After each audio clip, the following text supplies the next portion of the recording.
pit blade works.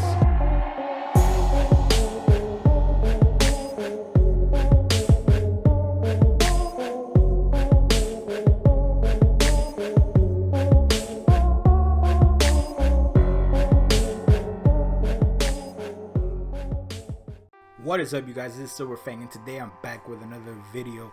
So today I'm gonna be covering Astolfo.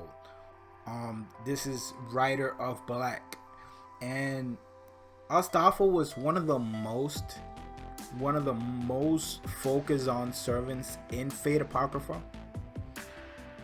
But that being said, we don't know much about her backstory. She was focused on as a character, but we really didn't get to see, I think, almost any, if any, of her backstory. I don't remember them saying anything about her.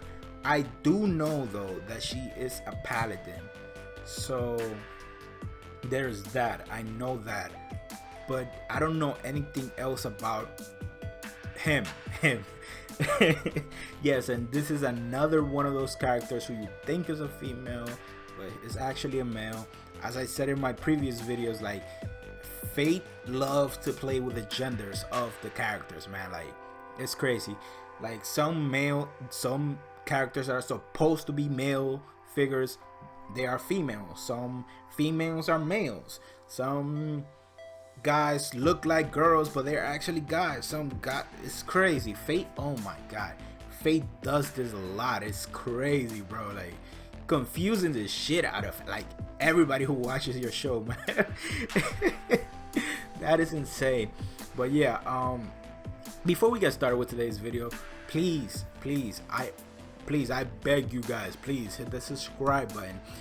As I said on most of my other videos, 82.9% of the people who watch my videos don't subscribe. That is insane. That is insane. So please, I'm begging you guys, please help me to bring that number down, because that's an awful number, guys. Like, come on, 89.2%, really? That's awful. So if you like my content, if you like what I do, if you like watching Fate, if you like watching me learn about Fate, please subscribe to the channel. There's a lot of videos on the way. Again, as I said on my previous video as well, when I hit 300 subs, I'm gonna drop that Karna explain video that you guys been wanting to see. So please hit that subscribe button. I would really appreciate it. It will really help me out a lot. And if you guys want to see how I'm doing in Fate Grand Order, the mobile game, please follow me on Instagram. I'm posting like a whole bunch of like a lot of stuff with the game on Instagram. Like, I'm posting like my formations, my ascensions, a lot of stuff. So please head over to my Instagram. Now there's an event going on, so if you want to see more of that, you should definitely go follow me. Also, feel free to hit me up if you want to talk about the game, my videos, or Fate itself. Just feel free, hit me up. And that's pretty much it. So yeah, Astolfo, pretty focused on Apocrypha, but really didn't get to see any of her backstory. I think she didn't. No, I'm mistaken. She didn't remember the name of her noble phantasm, not her past. She does remember her past. She remember the name of her noble phantasm. So yeah, I think we know all of her abilities. I think she went all out in Fate Apocrypha, but again, it's gonna be interesting to see. Let's see what any news has to say about him. So let's go. Let's jump into the video. Let me know who you think I should cover next in the comments below, or go vote in the poll in the community section. And I swear to God, if you guys say Astolfo, I'm just never gonna do a Fate video again. I guess a month was close enough to never again, but I suppose this episode was an inevitable one, considering that eventually every servant was going to be covered. A big stress on the eventually. And don't forget that if you want to help choose which servant I will make a video on next, then go vote in the poll under the community section. Yeah, now what's let's talk about the fetish community's that choice this for girl best had girl, with and apparently Astolfo? the Any News community's favorite servant, aka the Rider of Black, aka Astolfo. So, as always, before I talk about Astolfo's past and abilities, let's first talk about his class. The Rider class is another one of the 4 cavalry classes and embodies the heroic spirit of the Mount. And as you'd expect from the name, the rider class is known for having a legend based around them for riding mounts. It doesn't matter whether it's a living creature like a dragon or a griffin, or a construct like a chariot. As long as they're known for traveling with it, they're a rider. The main skill of the rider class is to be able to fully control any mount when they're summoned, so basically any vehicle or animal. And they can also summon their own personal mounts. Riders are typically weaker than the other knight classes, so in order to make things more fair, they are granted a very powerful noble phantasm, as well as fairly high magic resistance. So all in all, it's a fairly average class. Astolfo, on the other hand, is by no means your average rider. And in the show, we don't really get to see anything about his past, probably because his legend isn't very popular, but it's still worth mentioning nonetheless. Astolfo was one of the 12 paladins of Charles the Great, and if you know Fate Extella Link, then you know who that is. Anyway, the 12 paladins are sort of like the Knights of the Round, except they serve Charles the Great instead of King Arthur. And even amongst the 12 paladins, Astolfo was only known for being handsome rather than for being strong. His legend is based around his adventures around the world, in which he collected various magical artifacts that he can summon to use in the Holy Grail War. This includes a horn flute, a grimoire, and what we see most often, the Golden Lance. But just as he is known for his successful adventures, he has had just as many misadventures which highlight how weak he really was as one of the paladins. It seems the main highlight of Astolfo's character and legend was his appearance, and surprisingly enough, there's actually a reason behind his feminine outfit. It's actually quite simple. He likes cute things, so he dresses like a girl. Yep, that's it. There's no deeper meaning or underlying message, he just thinks it's cute. Other than that, Astolfo's history remains a mystery. I really couldn't find too much else on his past, including the means at which he died. So, Astolfo, by default, has had the least tragic backstory out of all the other servants, but still remains to be one of the more complex ones. And I mean that in terms of his noble phantasms and the origins of them. As I said before, the rider class is pretty weak in comparison to the others, so it's compensated for with strong noble phantasms. And Astolfo has 4 of them, each of which are a treasure that was gained from his past adventures. The first being his mount, the Hippogriff. It's a variation of a griffin where instead of a body of a lion, it's the lower body of a horse and the upper body of an eagle. And he came across this mythical beast while during his clash with an evil sorcerer named Atlantis. The thing about this hippogriff is that it never actually existed during Astolfo's life. His legend had molded a griffin into the hippogriff variation, which is what granted its power.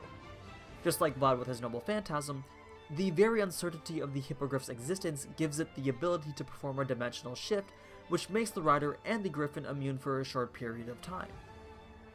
The second noble phantasm is his golden lance, the Trap of Argalia. This lance was stolen from royalty by Astolfo during one of his adventures, and this is where the legend of the lance affects its actual function. The legend of Argalia says that it causes anyone that its tip touches to fall. This is because the lance was not a weapon made for wars and such, but rather for jousting.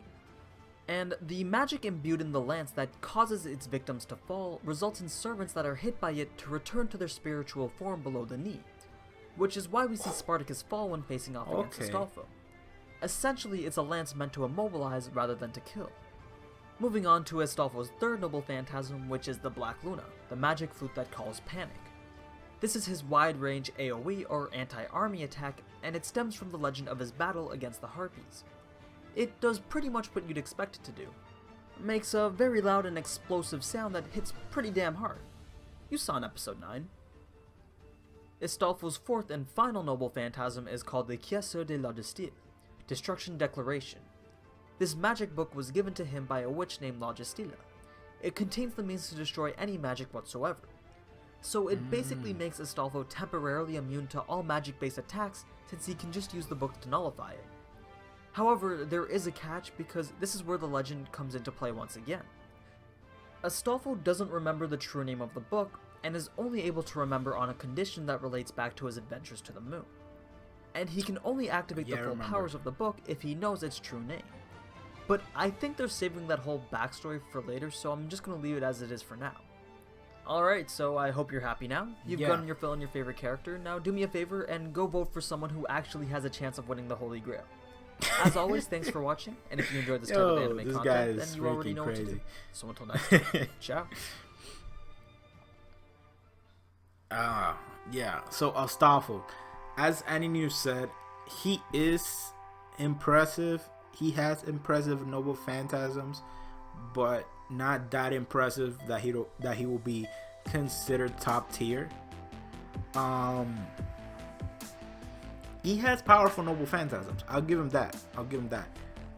The ability to resist any magic at all is impressive.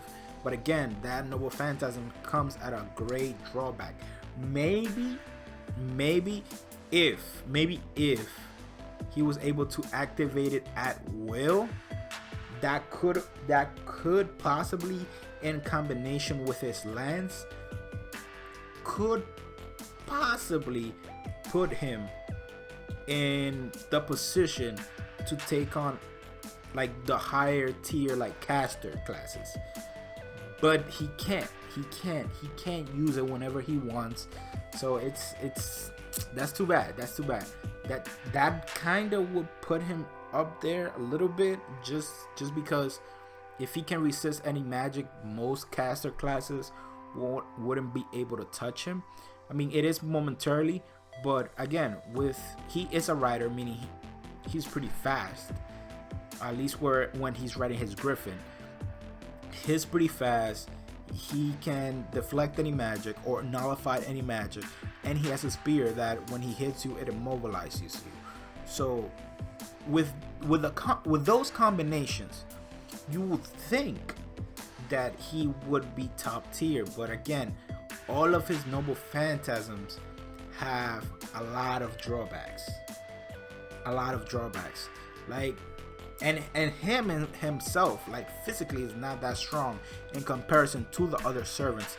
In fact, as you guys heard in the lore, in his story, he was actually considered weak. And you know how lore actually affects servants and fate, like it does. If he's considered weak in his lore, that's gonna give him a debuff in his other abilities. Like, it's just the way it is. Now, again, if he could possibly use that noble phantasm whenever he wants, maybe to put him in contention with some of the higher tier casters, but probably not, because a lot of the higher tier casters also have other ways to fight. So maybe, kinda, not really. He's not that powerful, and it's because of his lore. Yes. Again, he was one of the servants that was focused on the most in Fate Apocrypha because of his relationship with Sig and his interaction with Ruler. So yeah, he was really focused on Fate Apocrypha. But yeah, he's not really all that strong. I do disagree though with something that Annie News said, which is that the rider class is typically weak, which is why they're given strong noble phantasms. That's possible. That is a possibility. But not a lot of the rider classes are weak. For example, Achilles. I don't think Achilles is weak at all. And yes, his noble phantasms are powerful, but he's definitely not weak without them. And then you have Ishkandar from Fate Zero. His noble phantasm, OP as hell, crazy powerful. But I wouldn't consider him to be weak by himself. I don't think that would be the case. I don't think he's a weak servant. Sure, the rider from Fate's Unlimited Blade Works, Fate Stay Night, Medusa, she was weak. She was kind of weak physically. But yeah, and she will be like the perfect example of what he means for riders. Like, she was weak physically, so she's given strong noble phantasms like her eyes and the Pegasus and whatnot. So yes, I see that. But again, I haven't seen that many rider classes, and I think, if I'm not mistaken, I think Yushi Wakamaru was a rider, although we didn't see her ride anything in Fate Babylonia. But I think she's considered a rider class. I'm not sure. I think she is, but again, she wasn't weak. She was not weak. If you see her fight with freaking Gorgon, she's not weak. So yeah, I don't know where he gets that from. That riders are weak physically, so they're given strong noble phantasms. I don't know about that. Honestly, how weak or strong they are physically, most of the times, comes from like their lore.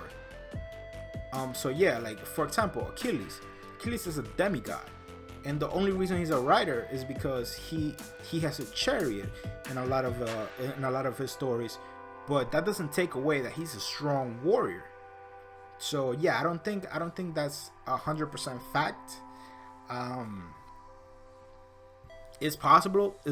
I mean, they typically, right? In history, if you're used to fighting with a chariot, you probably rely on it too much. The Air Force, for example, let's say you ride a plane, right? So, because of that, the training that they have to go through, like physically, is not as tough as someone from, let's say, the army has to go through, right? Because obviously they're gonna be up in a plane shooting whatever. They normally don't train that much, so I guess that's where he gets that from. Like typically, if you're focused on writing something, you probably won't train your physical body all that much. But again, that all depends on the lore of the actual servant. If the servant is known for, let's say, riding a horse, but is also known for like being great with the sword, just because he's a rider does not mean he's not gonna be great with the sword, you know? So yeah, that's not 100% fact. At least I don't think it is. Or maybe that's not what he meant to say. I don't know. But yeah, this video was it was pretty interesting. Astolfo, yeah, I don't think he is anywhere near that top tier. Maybe if he was able to use that noble phantasm, he could maybe slip in there. I don't know. Doubtful as well, because again, he's not really all that strong, but he has noble phantasm with like unique abilities that might give him the edge against certain servants.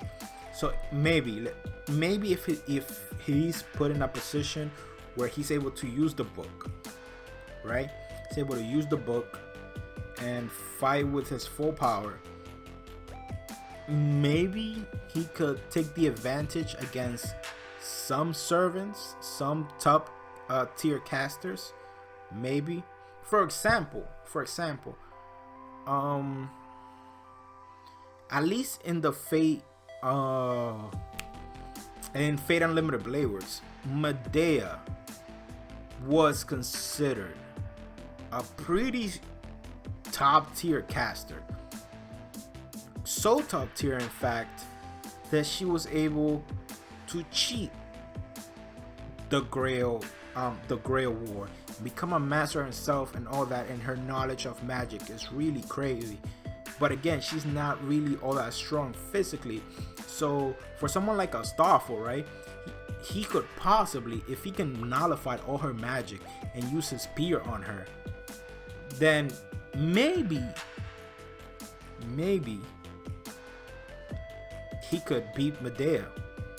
That being said though, Medea has a noble phantasm, which is what I said before. Like most top tier casters have abilities that allowed them to fight in different ways. And with Medea, she has her noble phantasm, which is Rule Breaker. And I don't know how Rule Breaker would interact with Astolfo's anti-magic noble phantasm, you know?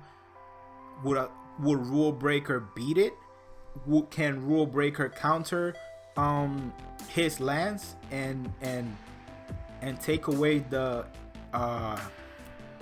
the effects, maybe, possibly. So yeah, that's what I mean. Like, most top tier casters have ways of using their magic pretty like uniquely, and some are even versatile, which can go into like hand-to-hand combat like Gilgamesh, or pull out other weapons that are not exactly magic based. So it's hard to say, but I think if he could use that noble phantasm whenever he wanted, that would definitely give him a boost, and I think will propel him a little bit more into maybe not the top tier, but because I don't think, if we consider like the tiers, let's say from A class to, let's say the top tier is an A class, right? I don't think right now as he is, I don't think Astolfo, I think Astolfo is like C class. So maybe if he could use that noble phantasm whenever he wanted, could maybe propel him to like the top or around B class, or somewhere around the top of B class, somewhere sneaking into A class, maybe, possibly. But as of right now, no, I think it's like a C class servant maybe. So yeah, that's pretty much it, guys. Thank you guys for watching. I really enjoyed this video. I really enjoyed making it. So as I said in the beginning, please hit that subscribe button. Help me out to change that 89.2% number. That's a horrible number. So please help me out with that. Hit that subscribe button, like the video, comment in the comment section below if there's anything that this guy missed. So yeah, that's pretty much it, guys. As I always say, have a nice day, and catch you guys in the next one.